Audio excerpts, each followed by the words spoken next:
I was 62 years old when my own son, the boy I raised by myself for 23 years after his mother passed away, looked me in the eye and told me that if I did not continue sending him money every month, he would destroy my life. I want you to understand before I begin this story that I am not a man who speaks badly about his children. I raised my son alone from the time he was 12 years old. And I loved him then. And I love him now. And nothing that happened between us in the last year has changed that love, even though it has changed almost everything else. But the story of what happened between us is not just my story. It is a story that I know many parents of adult children carry quietly in their hearts, wondering if they are alone, wondering if they are bad parents, wondering if they did something wrong along the way to end up in the situation they find themselves in now. I am telling this story because I want those parents to know that they are not alone. And because I want anyone younger who is watching this to understand that the way you treat your parents when they grow old is one of the most important measures of the person you have become. If this story touches something in you, please leave a comment below and tell me about your own experience. I read every single one, and I would love to hear from you. And if you are enjoying this channel, please subscribe so you do not miss the stories that are coming. My name is Robert, and I want to tell you about my son Daniel from the beginning. Because to understand how we ended up where we did, you have to understand how we got there. Daniel was born in the spring of 1989, when my wife Margaret and I had been married for 6 years. He was our only child, and he was the center of our world from the moment he arrived. Margaret had always wanted to be a mother, and watching her with our son in those early years was one of the great privileges of my life. She was the kind of mother who got down on the floor and played with him for hours, who read him the same 3 books every night before bed because those were his favorites, who cut his sandwiches into the shapes of animals because it made him laugh. I worked as a civil engineer at a firm downtown, and I provided for our family while Margaret stayed home with Daniel. And we had a quiet, good life that was not wealthy but was comfortable enough. And we were happy. When Daniel was 11 years old, Margaret was diagnosed with ovarian cancer. She fought it for almost a year and a half before she passed away. And those months were the hardest months of my life, and the hardest months of my son's life. Daniel was 12 when his mother died. He was at the age where a boy especially needs his mother. And suddenly he did not have one. And I did not know how to be both a father and a mother to him. I did my best. I tried to cook the meals Margaret used to cook. Badly at first and then a little better over time. I tried to be available for the conversations he needed to have. The ones about school and friends and eventually girls. I tried to show up to every baseball game and every school event and every parent-teacher conference. Because I wanted him to feel that he still had a family even though half of it was gone. But I made mistakes too. I see them now, decades later, with the clarity that only time can give you. The biggest mistake I made was that I felt so guilty about losing Margaret that I could not bear to say no to Daniel about anything. If he wanted a new video game, I bought it. If he wanted to go on an expensive school trip, I found the money. If he complained about his homework, I helped him with it to the point where I was practically doing it for him. I told myself I was being a good father, that I was compensating for everything he had lost. But what I was actually doing was teaching my son that the world owed him whatever he wanted. And that if something was difficult, someone else would take care of it for him. Daniel grew into a handsome, charming young man with his mother's eyes and a smile that could light up a room. He was never a bad kid. I need to make that clear. He was never in real trouble. He did not do drugs. He was not violent. His teachers generally liked him, and his friends stayed with him through high school. But I started to notice, during those teenage years, that Daniel had a pattern. He would start things, and he would not finish them. He signed up for the football team and quit after 2 weeks because it was too much work. He got a part-time job at a grocery store when he was 16. And he lost it within a month because he kept showing up late. He expressed interest in learning to play guitar. And I bought him a beautiful instrument. And he played it for 3 weeks before it started gathering dust in the corner of his room. I told myself he was just finding his way. I told myself that teenagers go through phases. I told myself that he was still grieving his mother in his own way. And that eventually he would find what he was passionate about. And he would settle into it. I paid for Daniel's college. He went to a state university about 2 hours from our home. And it took him 6 years to finish a 4-year degree because he changed his major 3 times. Each time he called me to tell me he was switching majors. I said I was proud of him for following his interests. And I sent more money to cover the additional tuition. When he graduated at the age of 24, with a degree in marketing that he had shown almost no real enthusiasm for during his studies, I threw him a graduation party and I told him how proud I was, and I gave him $5,000 as a graduation gift to help him start his life. Within 6 months, Daniel had spent the $5,000, lost the first job I had helped him get through a contact of mine, and was asking me for more money to cover his rent. I sent it. Of course I sent it. He was my son, and he was just starting out. And every young person needs help from their parents. That is normal. That is what fathers do. What I did not realize at the time, what I would not fully understand until many years later, was that this was the beginning of a pattern that would define the next 11 years of our relationship. Every few months, Daniel would call me asking for money. Sometimes it was because he had lost a job. Sometimes it was because he had an emergency. Sometimes it was because he had a business idea he wanted to pursue and needed startup capital. And I always sent the money. Always. I believed him every time. I wanted him to succeed. I wanted to believe that this time was different. That this would be the opportunity that finally worked out for him. When Daniel was 27, he came to me with his first business idea. He wanted to start a company selling custom sports memorabilia online. He had done research. He said he had a business plan. He needed $25,000 to get started. And he promised me that within a year he would be paying me back with interest. I had that money in savings, and I gave it to him. And he started the business. It failed within 14 months. He had spent most of the money on marketing, on office space, on a salary for himself. And when the business did not take off fast enough, he simply stopped working on it. He did not pay me back. When he was 30, he had another idea. This time it was a food truck. He had taken a cooking class. He said he had a concept for a menu. He needed $40,000 for the truck and the initial inventory and the permits. Against my better judgments, against the quiet voice in my head that was starting to wonder if my son was ever going to be financially independent, I gave him the money. The food truck lasted 8 months before Daniel decided that the hours were too long and the work was too hard. And he sold the truck at a significant loss and moved back to his apartment to, in his words, figure out his next move. By the time Daniel was 32, I had given him somewhere in the neighborhood of $120,000 since his college graduation.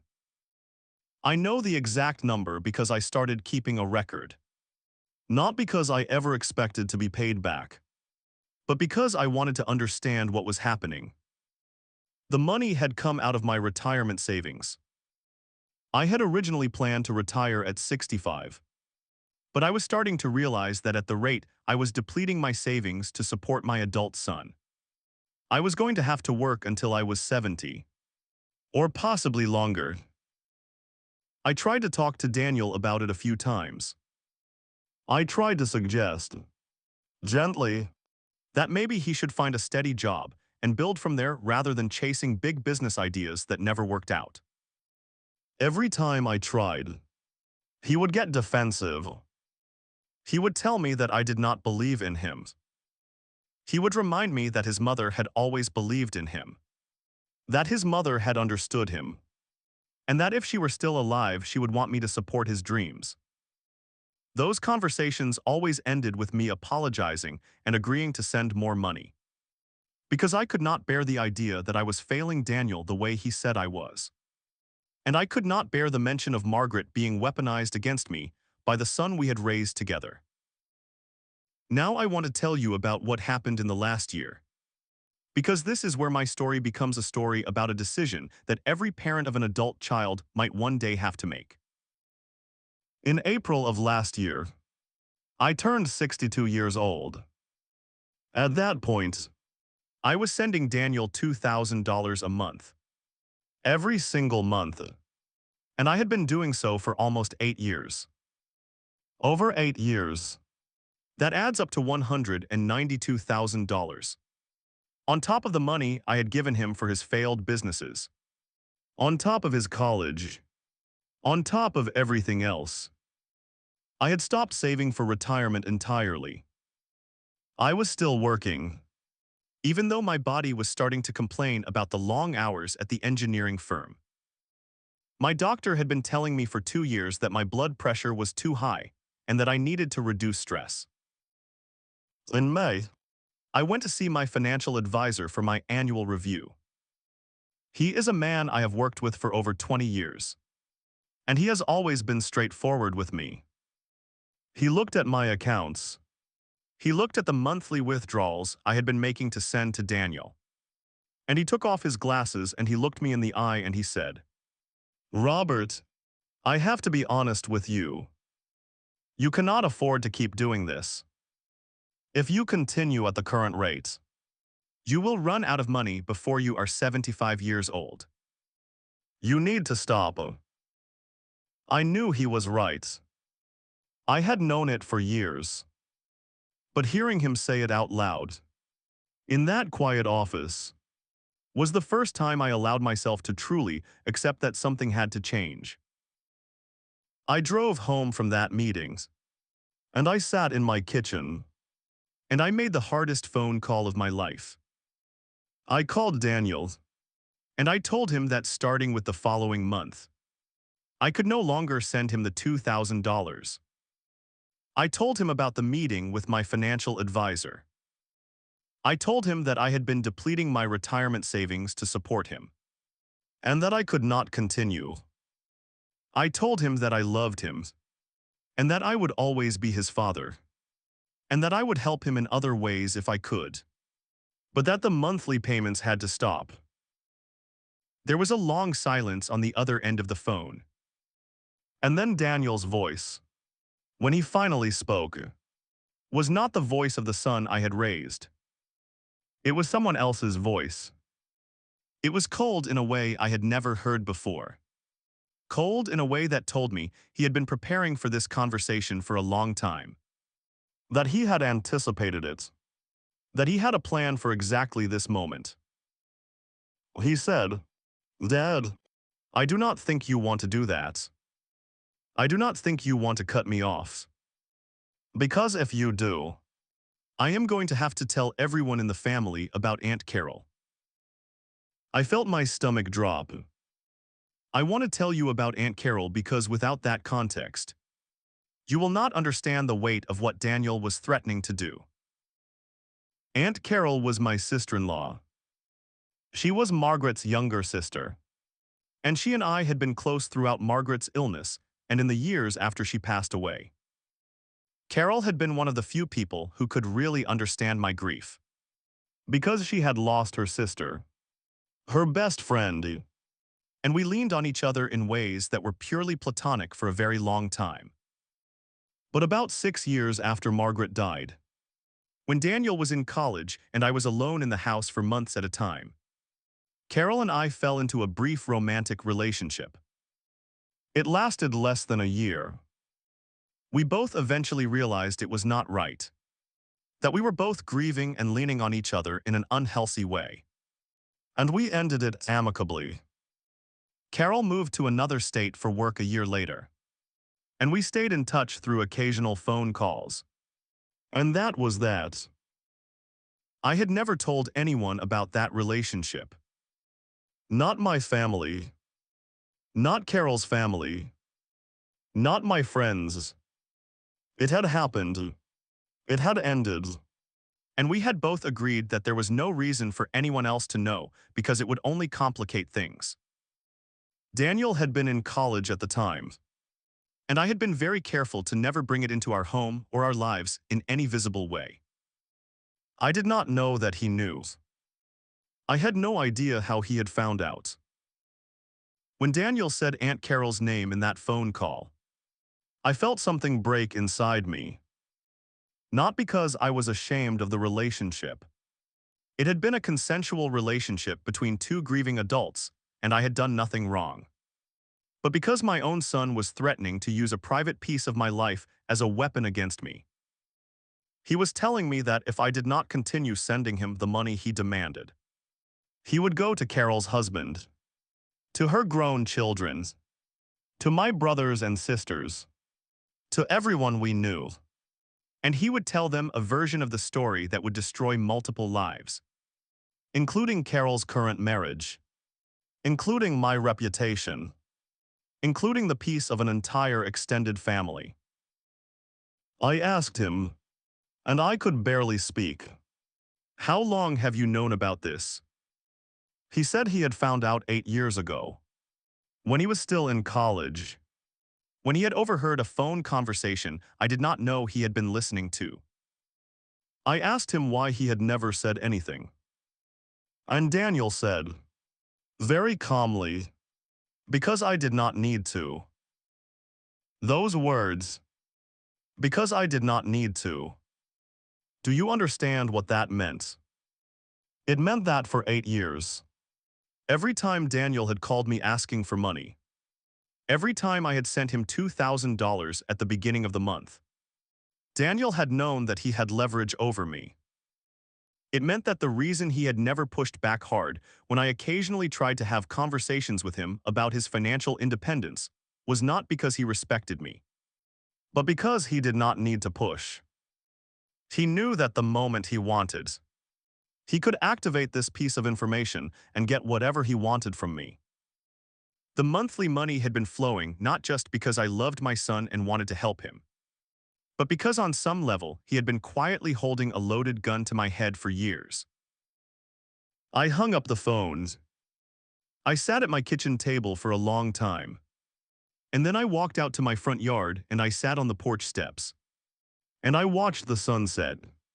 And I realized that the son I thought I had raised was not the son who had just been on the other end of that phone call. Somewhere along the way, in all those years of me saying yes to everything he wanted, in all those moments of me being terrified of losing the last piece of Margaret that I had left, I had raised a man who was willing to threaten his own father with blackmail to continue receiving money he had not earned. I did not sleep that night. I lay in bed and I thought about everything. I thought about Margaret and what she would have wanted. I thought about myself and what I could live with. I thought about Daniel and whether there was any version of this situation where continuing to give him what he wanted would actually be an act of love, or whether it would just be an act of fear that would keep both of us trapped in a pattern that was destroying both of our lives. By mornings, I had made my decision. I called my lawyer first thing the next day. I told him everything. I told him about the years of financial support, about the last phone call, about the threat. He listened carefully, and then he gave me advice that surprised me. He said that I needed to get ahead of Daniel's threat by telling the truth myself, to the people who needed to hear it, in a way that could not be weaponized against me. So that is what I did. I called Carol first, and I told her what Daniel had said. She was horrified. She was also relieved, in a way I had not expected, because she said she had carried the secrecy of what we had done as a burden for all these years. And the idea of it coming out in an ugly way had always frightened her. She agreed that telling the truth ourselves, on our own terms, was the right thing to do. Over the next 2 weeks, I had a series of difficult conversations with the people in my life. I told my brother, who was shocked but ultimately supportive. I told my 2 oldest friends, both of whom I had known since my 20s, and both of whom told me they loved me no matter what. Carol had her own conversations with her children and, most importantly, with her husband. That conversation with her husband was the hardest of all. And I will not share details that are not mine to share. But I will tell you that Carol's husband was a better man than my son in every way that matters. And that their marriage survived the truth because it was built on something stronger than a single mistake from many years ago. 2 weeks after my call with Daniel, I called him back. I told him that I had already told everyone. I told him that his threat no longer had any power. And I told him that starting that month, the monthly payments were stopping. Not because of the threat, but because they should have stopped years ago. And that if he wanted to have a relationship with me going forward, it would have to be a relationship built on something other than money. Daniel hung up on me. I did not hear from him for 6 months. During those 6 months, I made some changes in my own life. I stopped working the long hours at the engineering firm. My doctor was pleased. My blood pressure came down. I started going to a small group at my church for widowed and single older adults. And I made new friends. And I started eating regular meals again for the first time in years because I was having them with other people. I joined a woodworking class on Saturday mornings, something I had always wanted to try but had never given myself permission to pursue. I rebuilt the small parts of myself that I had slowly surrendered over the years to my son's demands. Daniel finally called me at the end of November. His voice was different, quieter. He told me that he had been having a hard time. He had lost his apartment because he could not afford the rent without my help. He was sleeping on a friend's couch. He was working at a restaurant as a server, for the first time since his early 20s. And he was exhausted all the time. He was not calling to ask for money. He said he was calling because he wanted to talk. We met for coffee the following week. Daniel looked like he had aged 5 years in the 6 months since we had spoken. He sat across from me at a small table. And he did not try to charm me. And he did not try to make excuses. He said, "Dad, I know what I did was wrong. I know that what I said to you on that phone call was unforgivable. I am not going to ask you to forgive me today. I just want you to know that I am trying to figure out how to become a person my mother would have been proud of. And I want to know if you are willing to have me in your life while I do that." I cried. He cried. We did not fix everything that afternoon. And I am not going to pretend that we did. We are not fully reconciled. There is damage between us that may never completely heal. But we are talking now, regularly, and Daniel is working, and he is paying his own rent. And for the first time since he was a teenager, he is building something for himself without my money propping it up. I want to share with you the lesson I carry from all of this. Because if you have made it this far in my story, I think it is a lesson worth hearing. Loving your children is not the same as giving them everything they want. Sometimes the most loving thing a parent can do is to stop being the cushion that protects their adult children from the consequences of their own choices. I failed Daniel for 20 years by shielding him from the reality that adults have to work for what they have. It almost cost him his soul, and it almost cost me everything I had built. The hardest act of love I ever performed was the act of finally saying no. And meaning it. And letting my son fall so that he could learn how to stand up on his own. If you are a parent who has been struggling with an adult child who takes more than they give, who manipulates more than they love, who demands more than they appreciate, I want you to hear me when I say this. You are not a bad parent for setting a limit. You are not abandoning your child by refusing to be used. And it is never, ever too late to start acting like the parent you know in your heart you should be. Even if your child is already grown. Even if the pattern has been in place for decades. The version of love that destroys you cannot be the same love that saves them. And if you are watching this, and you are one of those adult children who has been taking from your parents for too long, I want you to hear this too. They will not be here forever. The years you have left with them are precious. And no amount of money is worth the relationship you are destroying every time you treat them as a resource instead of a human being. Call your mother or your father today and thank them for something specific. And mean it. You will not regret it. You will only regret not doing it sooner. Thank you for being here with me today. If this story meant something to you, please leave a comment below. And before you go, watch this next story right now. A woman's mother handed her a small wooden box the night before her wedding and begged her not to open it until after the ceremony. She thought her mother was being dramatic. She was wrong.